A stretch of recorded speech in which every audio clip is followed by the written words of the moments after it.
그래서 중국의 외환시장을 특히 보자라는 말씀드려요. 위안화의 향방이 좀 중요하지 않을까? 미중 패권 경쟁은 꽤 오래 갈 겁니다. 지금 잘 선별을 하면 기회가 좀 오래 갈 수 있을 것 같다는 생각을 첫 번째 드립니다.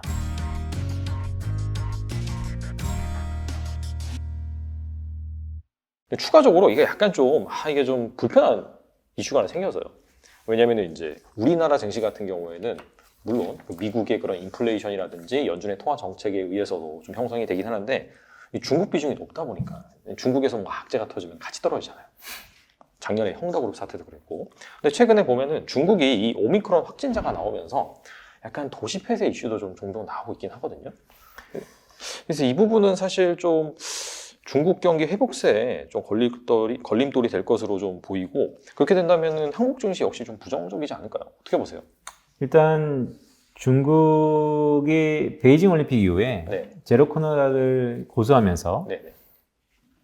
다른 나라들은 우리나라도 그렇고 이제 거의 방역을 포기하다시피 맞아요. 이제는 거의 오픈하는 거 아닙니까? 네네. 그럼에도 불구하고 중국은 상당 부분 관리를 잘했다라고 자평하고 있죠. 맞아요. 네. 양회까지 끝난 다음에. 그런데 최근에 나타나는 데이터들을 보면 하나하나씩 이제 터지고 있습니다. 자, 과연 이걸 어떻게 볼 것인가? 근데 공교롭게도 이거 오늘은 이제 월요일인데 언제 맞아요. 이게 편집될지 모르겠지만 네네. 오늘 중국의 기준금리가 LPR 금리라고 있는데요.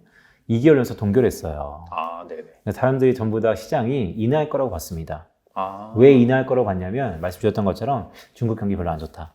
심상치 않다. 네. 중국도 완화적인 정책을 펴야 된다라고 했지만 네. 실상은 동결했습니다. 그 말은 건 뭐냐면 중국의 인민은행뿐만 아니고 중국 정부가 상당히 부담스러운 부분인 건 사실인 것 같아요. 아. 왜냐하면 미국이 저렇게 금리를 올리면서 중국이 지금처럼 경기가 안 좋아졌던 사례가 2015년, 16년, 17년에 있었기 때문에 맞아요. 네. 그때 위안화 발작부터 시작해갖고 상당 부분 자금이 이탈하지 않았습니까? 그래서 이번에도 상당히 조심스러운 것 같아요. 중국 정부가. 네. 과거 학습 효과가 있으니까. 그래서 저는 결론적으로 봤을 때는 그래서 중국의 외환시장을 특히 보자라는 말씀드려요. 우리가 중국 관련돼서 중국의 정책이 어떻게 될까? 중국 경기가 어떻게 될까? 매달 나오는 PMI 제조업 중국 지수, 아니면 더 나아가서 중국의 3종 내수 지표들, 이런 것도 매우 중요하지만, 그래도 중국의 외환시장, 특히 이 위안화의 향방이 좀 중요하지 않을까? 왜냐면 과거 2015년에 위안화 발작도 결국 외환시장에서 뭔가 틈이 생겨서 중국 경기가 전 세계적으로 하방 압력으로 작용했던 것처럼 이번에도 그 부분을 좀 주시하자라고 보는데, 아직까지는 생각보다 인민은행의 완화적인 스탠스에도 불구하고 달러가 저렇게 강함에도 불구하고 중국 위안도 강한 모습, 되게 이례적인 것이죠. 네네. 그 부분들이 나타나고 있기 때문에 아직은 중국은 적신호는 아니다. 이렇게 좀 보고 있고요. 여기 여담이지만 그래서 저는 이제 외환시장이 되게 재밌거든요, 요즘에. 그래서 또 다른 오늘은 이 질문에는 아까 없었지만 네네. 아까 말씀드렸던 것처럼 전 세계 통화 중에서 안전자산 통화가 있어요. 네. 달러, 그렇죠. 그 다음에 엔. 항상 일본 엔은 안전자산이었습니다. 경기가 그렇게 안 좋고 상당 부분 저렇게 디플레이션 악력에서 벗어나지 못함에도 불구하고 옛날 7, 80년대 그 수많은 막대한 돈을 해외로 투자해서 그 투자로 하여금 상당한 부를 이룬 이런 안정성, 이런 것들 때문에 일본에는 상당 부분 안전통화로 자평했었는데요. 근데 최근의 흐름을 보면 안전통화 같진 않아요. 최근에 달러인 환율이 거의 6년 내 최저치인 119엔을 넘어서 120엔까지 시닫고 있습니다. 과거 같았으면 다시 한번 110엔 밑으로 내려왔을 거예요. 네. 이렇게 지정학적 리스크가 불거지고 또 다른 경기에 대한 우려가 있으면, 하지만 이전과 달리 이제는 엔도 안전자산의 지위가 좀 더 흐트러지고 있다. 자, 그렇다면 저는 아까 말씀드렸던 것처럼 달러가 강한데 위안화가 강합니다. 네. 이상한 현상이에요. 과거에 달러가 강한데 엔이 강했다고요. 네네. 안전자산이기 때문에. 위안이 안전자산이니까 글쎄요. 아직까지는 의구심이 있지만, 의문이 있지만 이전보다는 엔보다는 위안에 대한 수요가 좀 더 많아진 거 아닌가? 라는 조심스러운 전망도 있습니다. 상대적으로 약간 위안화가 예전에 비해서 엔보다는 뭔가 안전자산의 역할을 하는 그런 조짐이 보인다. 그렇게 이해할 수 있겠네요. 그렇죠. 왜냐하면 일단 방향성 자체가 네. 위안은 연초 대비 계속해서 강하고 달러가 저기 강함에도 불구하고 산유는 상대성이기 때문에 한쪽이 강하면 한쪽이 약할 수밖에 없습니다. 그렇죠. 그걸 인위적으로 바꾸는 것은 정부가 계속해서 자금 시장에 외환 시장에 개입을 하는 것이거든요. 어찌 됐건 결과적으로 이렇고, 반대로 일본에는 계속해서 똑같이 지난주에 있었죠. 지난주에 있었던 BOJ도 인민이랑 똑같이 완화적 스탠스를 여전히 고수했습니다. 그런데 환율의 방향은 위안과 엔이 완전히 다르다. 그럼 우리는 이거를 글쎄 그냥 일시적인 현상이다라고 치부할 것인가? 아니면 이런 큰 코로나 이후에 국면이 전환되는 이 시기에 또 새로운 큰 변화로 우리가 인식을 해야 되는가? 저는 좀 큰 변화로 인식해야 되지 않을까라고 조심스럽게 접근하고 있습니다. 알겠습니다. 일단은 뭐 중국에서 오미크론 확진자가 나오는 그런 이슈, 그 다음에 인민은행이 기준금리를 동결했음에도 불구하고 일단 외환시장에서 위안화가 상대적으로 강세를 계속해서 보이고 있기 때문에 그 얘기는 중국 경제가 생각보다 시장에서 우려한 것보다는 그렇게 위태위태하진 않다, 그렇게 인식할 수 있고, 그거를 이제 우리나라 증시와 결부시켜 본다라고 한다면 그렇게 뭐 지금 상황에서는 중국 리스크를 너무 크게 생각할 필요도 없다, 그렇게 이해할 수 있겠네요. 그렇죠. 저는 단기간에 오히려 경기 리세션 우려는 네.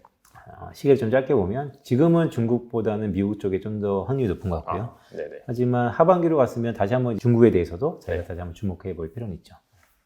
하반기로 갈수록 중국에 대해서 주목해 볼 필요가 있다는 거는 뭐 특별한 이슈가 있어서 말씀하시는 건가요? 지난 2015년에도 네. 계속해서 미국이 지금보다 4번 정도 더 금리를 올리면 네. 이제는 중국의 아마 금리가 3.7% 정도 될 겁니다. 네. 지금 미국의 금리가 이번에 올려서 0.5%.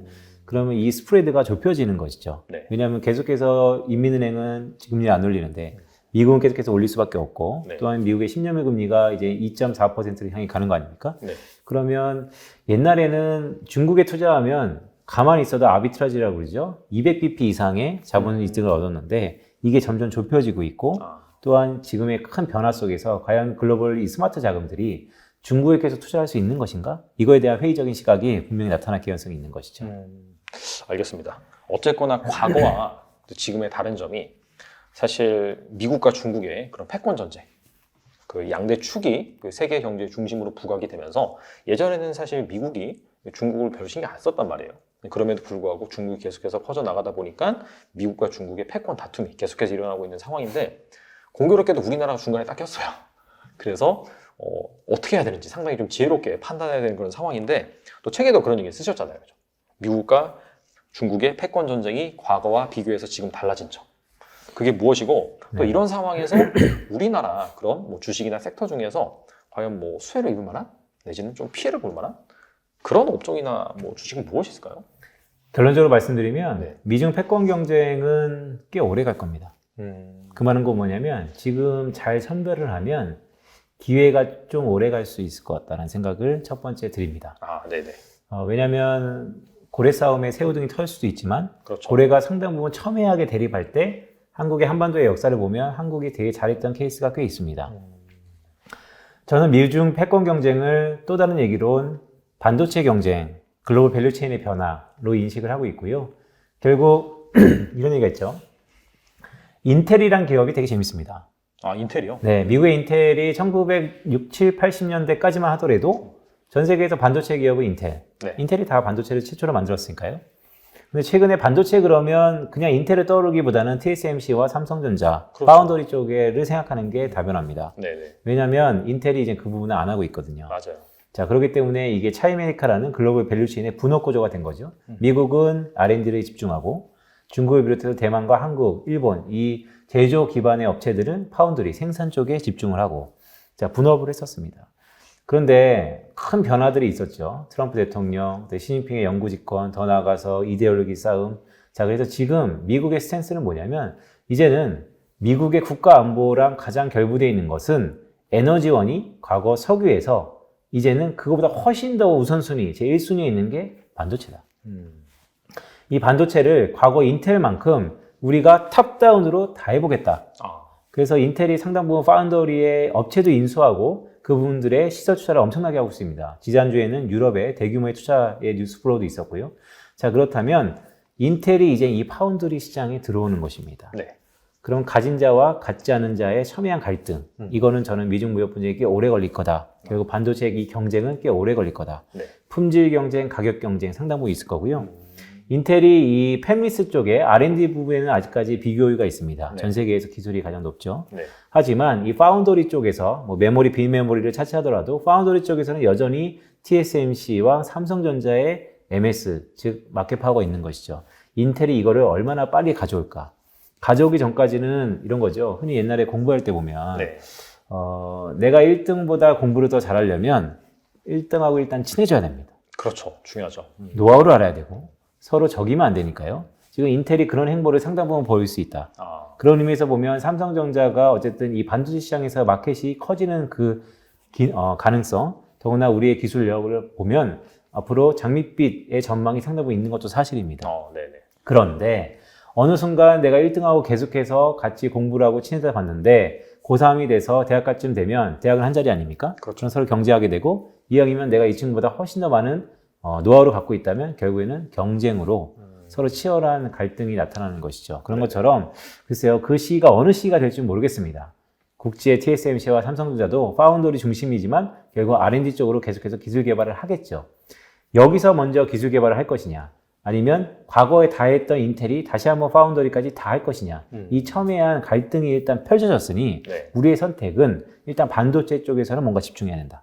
그리고 흔히 반도체에서 독과점의 기능을 갖고 있는 산업에는 좀 더 중요하게 우리가 쳐다봐야 된다라는 의미에서 저는 미중 패권 경쟁 되게 오래 갈 것 같고 그거를 반도체 경쟁으로 보고 있고 이 글로벌 밸류체인의 재편, 네. 이 재편 가운데 미국의 파운더리의 투자 확대를 과연 삼성전자는 어떻게 바라볼 것인가, 그 전략적인 판단에 의해서 우리의 전략이 좀 달라질 수 있다고 보는 것이죠. 일단은 말씀을 들어보니까 그 전교 1등이나 친해지기 위해서 어차피 맛있는 것도 사주고 또 같이 어울려 다니고 그렇게 하다 보니까 초반에는 당연히 그 같이 좀 성장할 수 있는 그런 그림이 나오겠죠. 보니까 이제 미국에서도 세제 혜택이라든지 공장 지으면 그런 부분들도 지원해 주니까, 하지만 이제 어느 정도 이제 따라왔다라고 한다면 그때부터는 좀 경쟁 체제로 갈 수 있다. 맞습니다. 근데 사실 그 시점이 단기간은 아니겠네요. 그게 기술 개발이 뭐 하루아침에 되는 건 아니고. 그렇게 일단 생각을 하고 있는 것 같아요. 그런데 항상 우리가 생각한 것보다는 빨랐었다. 기술 경쟁은. 네네. 과거에 10년 걸렸던 거는 이제 5년 걸릴 거고요. 더구나 전 세계를 주도하고 있는 미국, 그러니까 주도하고 있는 건 뭐냐면 미국이 글로벌 스탠다드 기준을 정할 수 있는 위치에 있지 않습니까? 그렇죠. 어떠한 명분을 갖다 대서라도 갑자기, 물론 우리는 전기차에 대한 수요가 있을 겁니다. 그리고 우리는 전기차에 대한 세상으로 갈 겁니다. 하지만 이렇게 빨리 전기차로 갈 필요가 있을까요? 그에 대해서도 생각해 보는 것처럼 과연 테슬라가 저렇게 글로벌 기업으로 빠르게 성장하는 데 있어서 미국이 아니었다면 가능했을까? 결국 인텔에 속해 있는 미국 시장이 갖고 있는 전 세계의 표준화의 경쟁, 더 나아가서 막대한 자본, 이런 걸 봤을 때 그새 오래 걸릴 거야 라고 치부하기에는 저보다는 훨씬 더 인더스트리에 있는 사람들이 피부적으로 와닿을 것 같고요. 그런 투자하는 관점에서 보면 물론 뭐 오늘 내일은 아니겠죠. 하지만 지금부터 경각심을 갖고 전략을 짜야 된다라는 말씀을 드리는 것이죠. 그러면 사실 뭐 개별 기업 관점에서는 뭐 시간이 지나서 경쟁이 치열하게 전개되면은 그 부분은 이제 알 수 없는 거고, 그럼에도 불구하고 확실한 거는 이 반도체 경쟁이기 때문에 이 반도체 쪽으로 돈이 몰릴 건 맞다. 맞습니다. 그거는 미국도 마찬가지고 중국도 마찬가지다. 그러면은 약간 관련된 ETF를 사는 것도 방법이겠네요. ETF도 괜찮죠. 요즘에 테마형 ETF가 되게 핫하지 않습니까? 네네. ETF가 상장한 대로 벌써 한 10년 터울에 한 200배 정도 마켓 볼륨 사이즈가 증가했을 거예요. 네네. 제가 속해 있는 저희 그 드물머리도 네. ETF 사업을 상당 부분 하고 있고 지금 오히려 지수를 인덱스화하는 사업도 비즈니스도 하고 있거든요. 그래서 ETF는 되게 악으로 각광받을 거죠. 그래서 네네. 종목을 개인적으로 그냥 투자하는 거와 그거를 웜업해서 쌓아서 ETF로 지수화하는 거의 차이점이 좀 더 상당 부분 있겠지만, 장단이 있겠지만 앞에 말씀드렸던 것처럼 돈이 몰리는 지역에서의 ETF에 대한 집중도, 이런 네. 것을 우리가 충분히 염두할 필요가 있죠. 알겠습니다. 이 미중 패권 전쟁에 대한 그런 구체적인 스토리, 그 향후 그런 중요한 이벤트 같은 경우에는 또 책에 상세히 기술을 해 놓으셨기 때문에 그 부분을 참고하시면은 분명히 좀 도움이 될 거라고 생각합니다.